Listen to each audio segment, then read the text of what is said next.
kali ini aku mau bahas tentang belt ya. Kebetulan ini di sini ada dua buah belt. Ini masing-masing untuk Toyota Alphard ya, Alphard lama 3000 cc. Kode rangka MNH10. Jadi ini yang ada dua belt, satunya untuk alternator, satunya untuk fan pump ya, karena mobil ini masih menggunakan dua belt, belum menggunakan serpentine belt. Nah, mungkin yang perlu dibahas yang pertama adalah jenis-jenis belt ya. Jadi mungkin teman-teman yang belum tahu, jadi kalau mobil yang konvensional yang lama itu masih menggunakan namanya V-belt. V-belt itu yang bentuknya masih V ya, yang bentuknya masih V, dan desainnya itu bukan yang beralur seperti ini, tapi yang V biasa. Itu hampir semua mobil lama pakai yang seperti itu. Tapi sekarang sudah jarang sekali dipakai untuk yang model seperti itu, karena V-belt sendiri memiliki beberapa kelemahan. Salah satunya seperti mudah selip, dia tidak tahan dengan air. Makanya kalau mobil-mobil lama, kalau teman-teman perhatikan, misalkan lagi ngelewatin genangan air kayak gitu, ada bunyinya berdecit. Nah, itu bisa jadi dari beltnya, dari V-beltnya sendiri. Sedangkan untuk yang baru itu semuanya sudah menggunakan rivet belt. Jadi rivet belt itu seperti ini ya teman-teman. Diberi nama rivet karena rivet itu kan artinya garis. Ini kan memiliki garis ya, beralur seperti ini. Nah, kayak gini nih. Nah, alurnya kayak gini. Ini soft ya. Nah, ini lembut di sini. Seperti ada kayak apa ya? Kayak bulu-bulunya gitu ya. Nah, jadi ini untuk mencegah selip di pulinya. Dan ini kebetulan dua ini untuk mobil Alphard ya. Jadi Alphard MNH10 itu ada 3 item yang diputar di sana.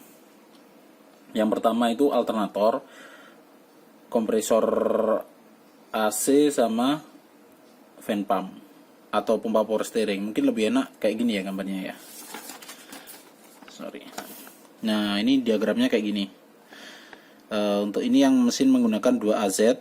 Ini Alphard yang 2400 cc, sedangkan 1 MZ ini untuk yang 3000 cc. Nah, ini part number yang dipakai 99366 31040. Ini yang panjang. Yang panjang ini. Jadi CK ini biar lebih jelas.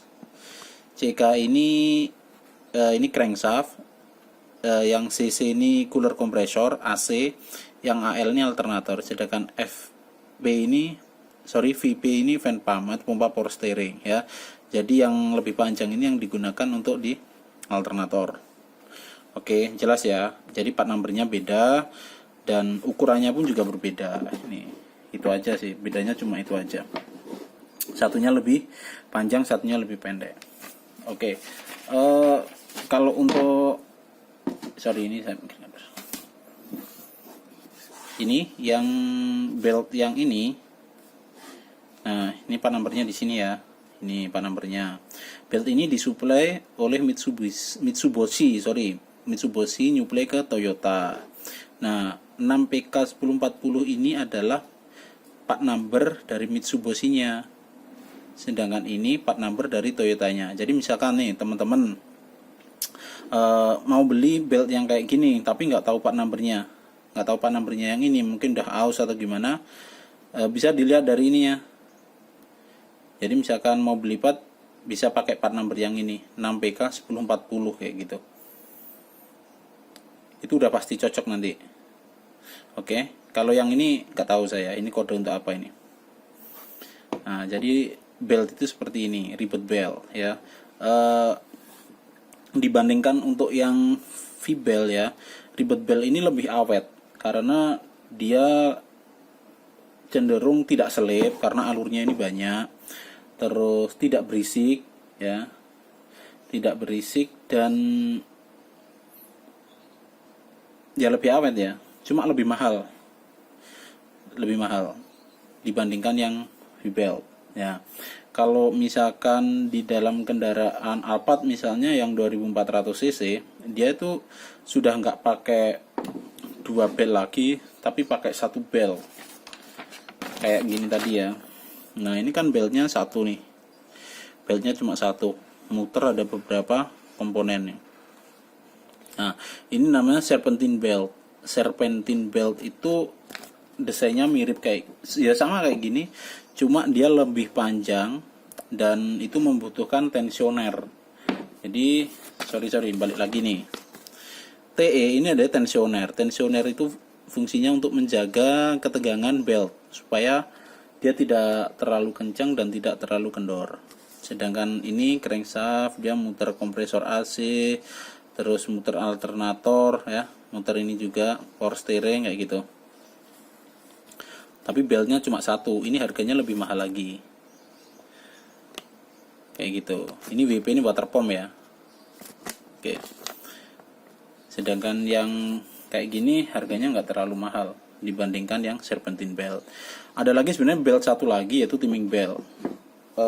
Sebentar. Nah, ini kebetulan ada barang punya Mitsubishi ya. Ini Mitsubishi. Untuk Pajero lama ini. Pajero lama build up. Ini kemudian ada timing beltnya kayak gini. Kalau timing belt ini dipakai di dalam mesin untuk menghubungkan antara crankshaft dengan camshaft untuk mengatur sudut pembukaan katup. Nah, ini belt, timing belt. Untuk pergantiannya kurang lebih sekitar 100.000 kilo biasanya kayak gini. Oke ya, yang ini ya udah. Tambahan lagi apa ya? Oh, untuk ini belt ini. Belt ini tidak hanya digunakan untuk Alphard saja. Untuk part number ini bisa dipakai di Camry bisa. Ini Camry dan Toyota Kluger ya. Tapi jarang banget Toyota Kluger di Indonesia. Ada tapi beberapa aja. Sedangkan untuk yang kecil tadi itu bisa dipakai di Camry juga bisa. Gitu. Oke, jadi mungkin itu aja ya. Nggak banyak sih yang dibahas kalau untuk belt ini. Oh, kalau rusak ya. Kalau rusak itu di sini akan kelihatan retak-retak ini. Sini. Di sini akan kelihatan retak dan nggak ada patokannya ini bisa dipakai berapa kilo gitu. Karena kan ini bekerjanya bukan sesuai jarak kilometer tapi lebih ke mesin ya. Mesinnya beroperasinya berapa lama gitu loh. Jadi makanya mobil disarankan setiap 10.000 kilo itu untuk melakukan pengecekan secara berkala, dan itu salah satunya untuk melakukan pengecekan komponen-komponen seperti ini. Jadi kalau misalkan sekiranya sudah muncul retak-retak kayak gitu, sebaiknya segera diganti aja daripada nanti putus ya. Terus nah, ini penting nih. Belt ini dibandingkan dengan V-belt ya. Kalau V-belt itu kalau misalkan bunyi itu dilumasin pakai pelumas karet atau rubber grease, itu dia biasanya bunyinya hilang. Tapi kalau ini jangan. Ini kadang bunyinya malah lebih parah nanti.